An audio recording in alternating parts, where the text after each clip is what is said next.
Hey everyone, it's Thad, producer of the History Dweebs podcast, bringing to you another edition of History Dweebs Shorts.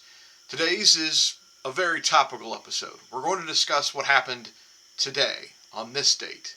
As you can see from here, it's July 28th. On July 28th, the first domino fell, which led us into World War I. Today is one of the most pivotal days in the history of the world. Let's get into it.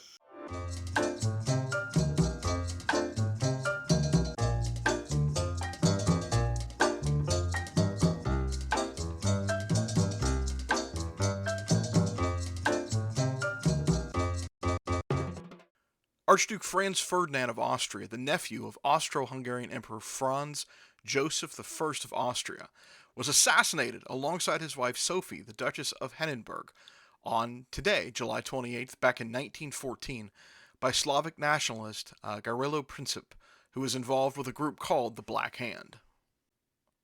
In response, Austria-Hungary declared war on Serbia, and Russia, who had a treaty with Serbia, came to their defense. Because of this, Germany declared war on Russia, and in turn, France then declared war on Germany, who had invaded Belgium. Following an unsatisfactory reply to its ultimatum that Belgium must remain neutral, a treaty that theoretically all the European countries, including Germany, were obligated to obey, Britain declared war on Germany on August 4th, 1914.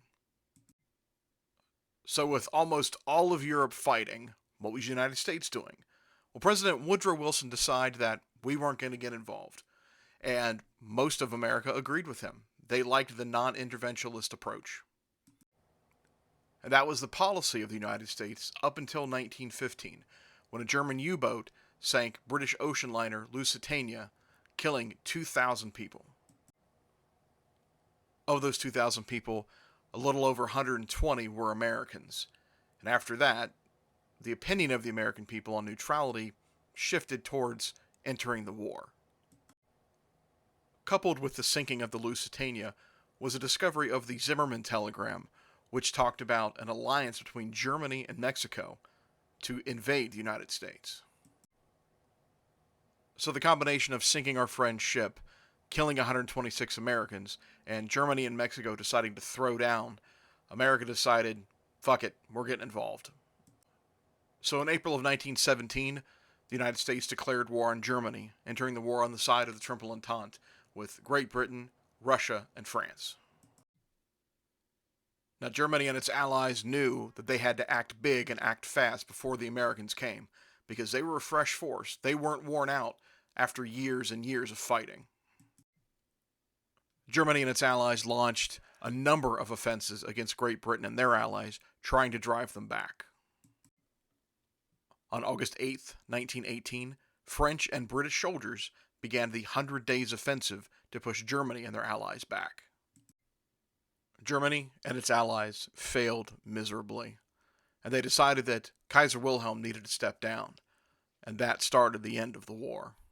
On November 9, 1918, Kaiser Wilhelm, the leader of Germany, resigned from office after Germany approached the United States with an armistice. After the war was over, leaders from the United States, Great Britain, and France met in Versailles to decide what should happen next. Germany and Austria and Hungary's invitation must have gotten lost in the mail. The agreement was called the Treaty of Versailles, and this shocked Germany because they had to accept total blame for starting the war. They could not join the new League of Nations where countries worked together for peace, and some places Germany used to own, like Alsace-Lorraine, were taken from them. They were banned from having an army of more than 100,000 men and from having any submarines or an air force. People in Germany were angry. Their country had to pay 132 billion gold marks, their currency before the euro, to repair the damages of war. They became poor because of this. Germany being the fall guy for World War I and taking almost all of the blame, which was well deserved, really led to the events coming in World War II. That's for a later time. And for all the dominoes that fell which caused World War I, the same can be said for what happened in an alternate timeline. With no assassination of Franz Ferdinand, there is no World War I. There's likely no Spanish flu pandemic. There's no Treaty of Versailles. There's no World War II.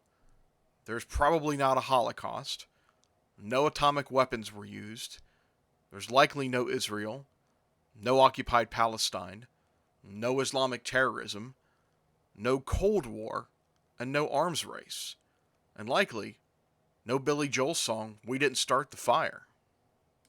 So in a nutshell, that's it. That's how World War I started and how it ended and some of the aftermath. We appreciate you viewing. Don't forget to check out our flagship podcast, History Dweebs. You can get it anywhere you get podcasts. And if you'd like to be notified of videos on our YouTube channel, please subscribe. Thanks. Have a good one.